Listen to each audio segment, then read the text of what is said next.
برف تو ہاتھ میں نہیں رکھی جاتی. مولانا عبدالستار خان نیازی کو برفوں کے بلاکوں میں لٹا کر پھر پوچھتے تھے بتا اب تو نے ختم نبوت کی بات کرنی ہے؟ آپ فرماتے ہاں کرنی ہے، کرنی ہے. اور پھر مولانا بڑی استقامت کے ساتھ رہے اور پھانسی کے تختے پر جا پہنچے. اور پھر خود فرماتے تھے کہ جب میں جیل کے اندر پہنچا کال کوٹھڑی میں تو میرے دل میں خیال آیا کہ یہ تو مجھے لٹکا دیں گے.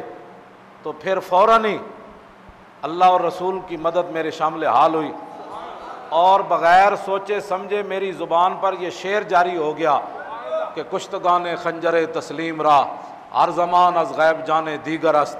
فرمایا نیازی کیوں پریشان ہوتا ہے؟ جو رسول اللہ کی عزت پر پہرا دیتے ہوئے شہید ہوتے ہیں وہ مرتے نہیں ہیں، ہر زمانے انہیں نئی زندگی عطا ہوتی.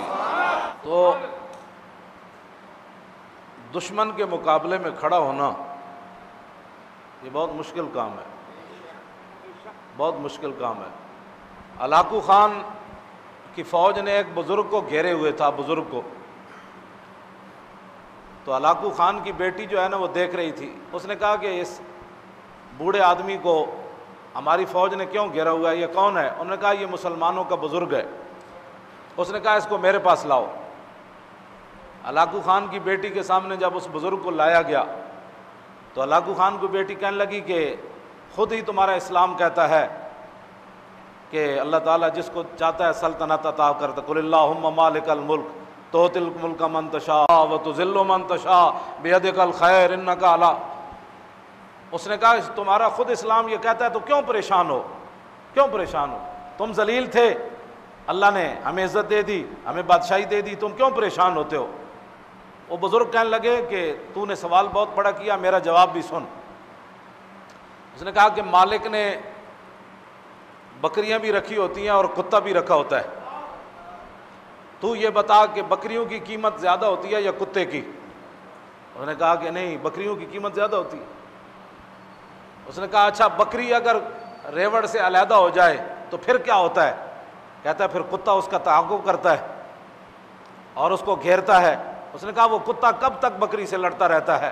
اس نے کہا جب تک وہ بکری گھیر گھار کے دوبارہ اپنے ریوڑ میں واپس نہ لائے.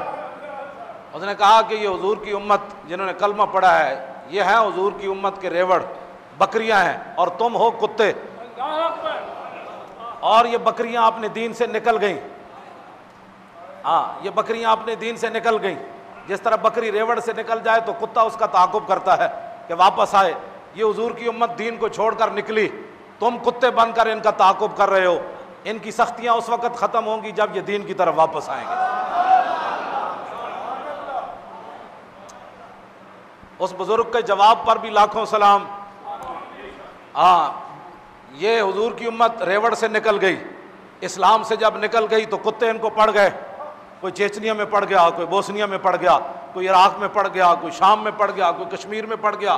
ہاں جی یہ کتے پڑ گئے سارے. تو یہ بکریوں کی جان کب چھوٹے گی؟ جب یہ اپنے ریوڑ کی طرف، اسلام کی طرف واپس آئیں گے اور رسول اللہ کے دین کو سینے سے لگائیں گے. پھر کتا ان کو نہیں کاٹے گا، پھر کتا ان کو نہیں لڑے گا. تو کتے سے بچنے کا ایک ہی طریقہ ہے کہ یہ حضور کے دین کی طرف واپس آئیں. جب تک یہ واپس نہیں آئیں گے کتے ان کو کاٹتے رہیں گے. واپس آنے کا ایک ہی طریقہ ہے، انہیں جانا